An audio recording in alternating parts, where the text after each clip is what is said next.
Buen día, mi nombre es Débora Sánchez. Hoy voy a estar junto a mi grupo conformado por Valeria y María Guerrero. Actualmente vamos a hablar sobre la arquitectura de la afectividad humana y su sustrato neuroquímico.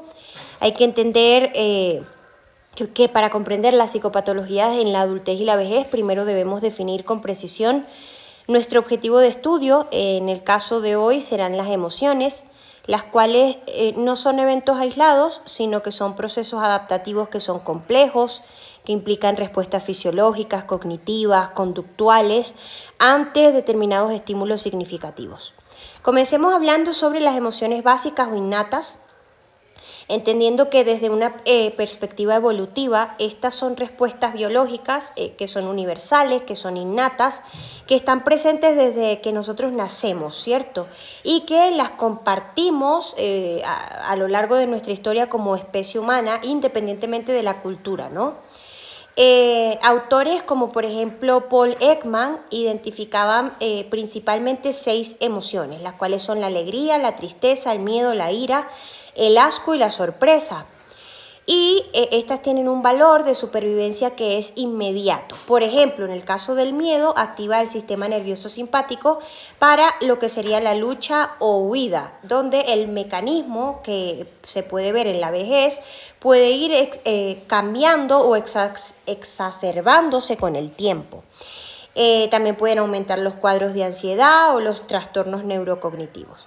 Ahora bien, ¿cuáles son las características de estas emociones que son innatas? Es que son de corta duración, poseen expresiones faciales que son distintivas, tienen respuestas neurofisiológicas que son rápidas y automáticas, y estas serían como sus principales características, ¿no? Ahora vamos a entender las emociones complejas o aprendidas, que a diferencia de las básicas, las emociones complejas, que también se llaman emociones sociales o secundarias, no son innatas, sino que emergen de un desarrollo cognitivo y de la interacción social que nosotros vamos teniendo.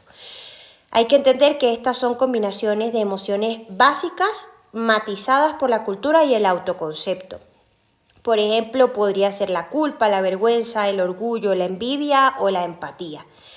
Ahora bien, en la adultez y en la vejez, estas emociones cobran un peso que son significativas, porque por ejemplo, en el sentido crónico de culpa, esto es un componente cognitivo central, por ejemplo, en la depresión mayor, mientras que la soledad, aunque no es una emoción simple, sino que es un estado afectivo complejo, impacta directamente en la salud física del adulto mayor. Entonces, dentro de este proceso, un proceso requieren una evaluación consciente, están profundamente ligadas a la historia de aprendizaje de cada individuo. Ahora bien, la transición. Hay que entender que esta distinción es vital, ya que tanto las reacciones innatas como las que son construcciones sociales están mediadas por una danza química, ¿no?, en nuestro cerebro. Y bueno, a continuación mis compañeras les van a explicar cómo es que los neurotransmisores regulan estos estados y qué sucede cuando este equilibrio se rompe. Espero que nuestra exposición les guste y bueno, muchísimas gracias por su atención. Mi nombre es Valeria Bastías y voy a hablar sobre los principales neurotransmisores relacionados con la emoción y su papel en el equilibrio emocional. Para comenzar, los neurotransmisores son sustancias químicas que permiten la comunicación entre neuronas y regulan todas nuestras emociones, conductas y respuestas a todo nuestro entorno. El primer neurotransmisor es la serotonina y está asociado con el bienestar, la estabilidad emocional, la regulación del sueño y el apetito. Cuando los niveles de serotonina son adecuados, la persona experimenta equilibrio y calma. Sin embargo, niveles bajos de serotonina se relacionan con depresión, ansiedad e irritabilidad. El segundo es la dopamina, conocida como el neurotransmisor del placer y la motivación.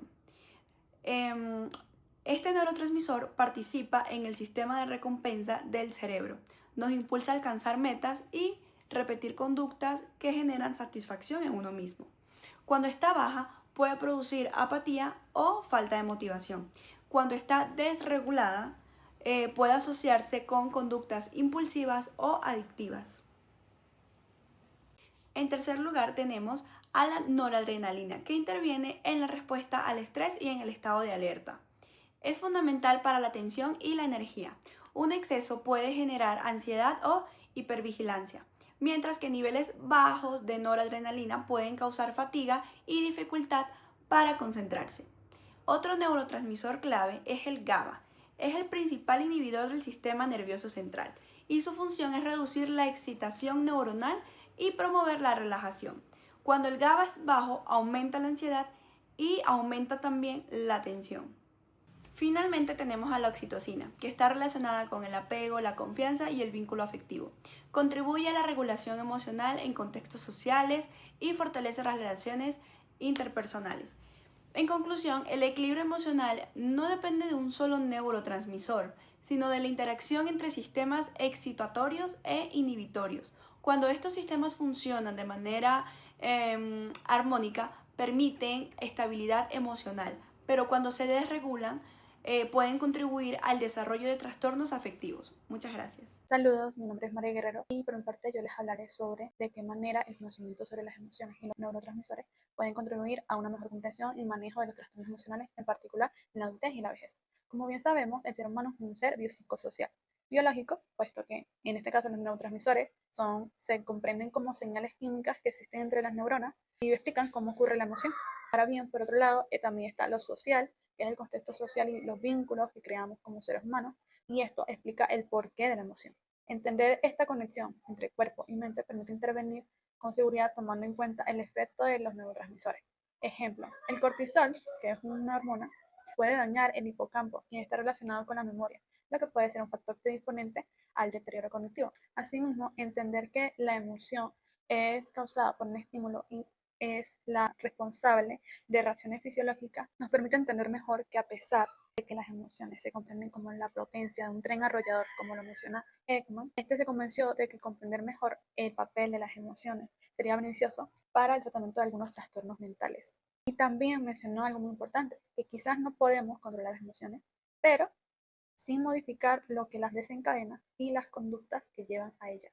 Asimismo, es importante saber que, aunque no se pueden controlar las emociones, muchas veces se pueden controlar nuestras acciones, se puede controlar qué hacemos con eso, puesto que es relevante saber que cada emoción tiene una función, tiene algo para decirlo. Un caso muy corriente es cuando una persona está atravesando un duelo, se busca o se siente tal vez la necesidad de parar ese dolor, de tener el dolor que siente esa persona. Pero ciertamente la persona necesita tiempo y espacio para entender, para conectar con esta emoción, para transformarla. Por eso, con el conocimiento que se tiene sobre las emociones y los neurotransmisores, se explica que la recuperación de alguna situación, como por ejemplo el duelo, requiere de sentir la emoción y entender su función, porque, como dije anteriormente, cada emoción tiene algo que decir. Y aunque siempre es más fácil evitar o bien ocultar lo que sentimos, no es realmente sano. Saber sobre los neurotransmisores y sobre las emociones permite saber que los fármacos pueden privar estos efectos de los neurotransmisores, y lo cual puede afectar significativamente la forma en la que tiene la persona de procesar y afrontar adecuadamente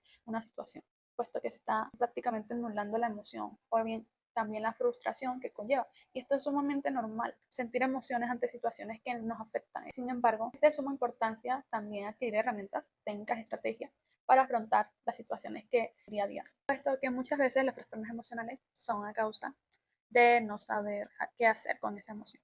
Y esto es entendible, puesto que un gran porcentaje de personas no han tenido la oportunidad de tener ese conocimiento, esa enseñanza de cómo regular lo que se siente. Muchas gracias por su atención.